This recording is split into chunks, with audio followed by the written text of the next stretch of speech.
खिंवसर के उपचुनाव को लेकर राजनीति अपने तौर पर बिछा चुकी है।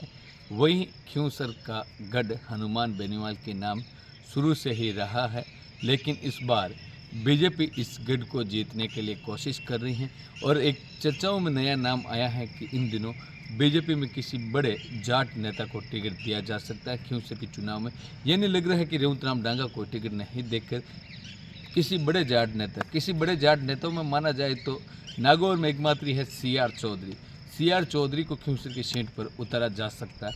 ऐसे में रेवंतराम डांगा के लिए क्या होगा? रेवंतराम डांगा फिर क्या वापस हनुमान बेनीवाल से हाथ मिलाएंगे या फिर वो बीजेपी के साथ ही रहेंगे? वो भी एक अहम सवाल उत्पन्न हो सकता है। लेकिन अभी कयासों के दौर चल रहे हैं।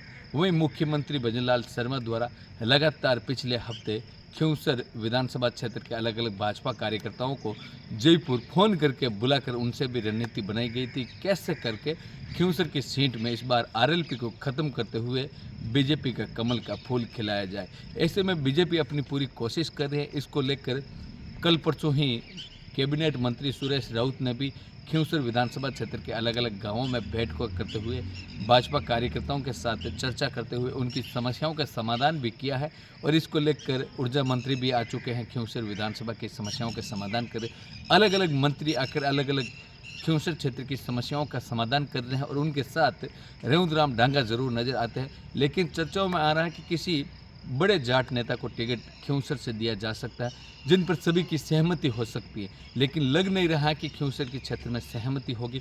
कोई ना कोई भाजपा नेता खिलाफत पर बगावत पाएगा। ऐसे में आरएलपी का वापस हनुमान बेनीवाल के साथ रेवंतराम डांगा दामन भी थाम सकते, क्योंकि भाजपा उनको वापस धोखा देकर टिकट नहीं देगी तो फिर उन्हें हनुमान बेनीवाल के साथ मजबूर जाना पड़ेगा और बेनीवाल भी हो सकता है कि रेवंतराम डांगा को आरएलपी से टिकट देकर बीजेपी को भी पटकनी देने में अपनी अहम भूमिका निभा सकते हैं। वही कांग्रेस अभी लेकिन शांत खिंवसर क्षेत्र में नजर आ रही है। धीरे धीरे वो कछुआ चाल की तरह चलती रहे, लेकिन पीसीसी सचिव राघवेंद्र मिर्धा भी खिंवसर की सीट पर नजर जमाए बैठे हैं और लगातार चोरी छिपे कोशिश करते हुए कभी शाम तो कभी दिन में खिंवसर विधानसभा क्षेत्र के अंतर्गत कुचरा हो अन्य गांवों में आकर कार्यकर्ताओं से मिल रहे हैं और राय शुमारी कर रहे हैं कि मुझे टिकट मिले तो क्या हम खिंवसर की सीट को जीत सकते हैं। उसके लिए पिछले दिनों नागौर विधायक हरेंद्र मिर्धा ने भी बैठ के लिए और रणनीति बनाई और उन्होंने बैठक में एक बार कह भी दिया थी कि हमारी पुश्तैनी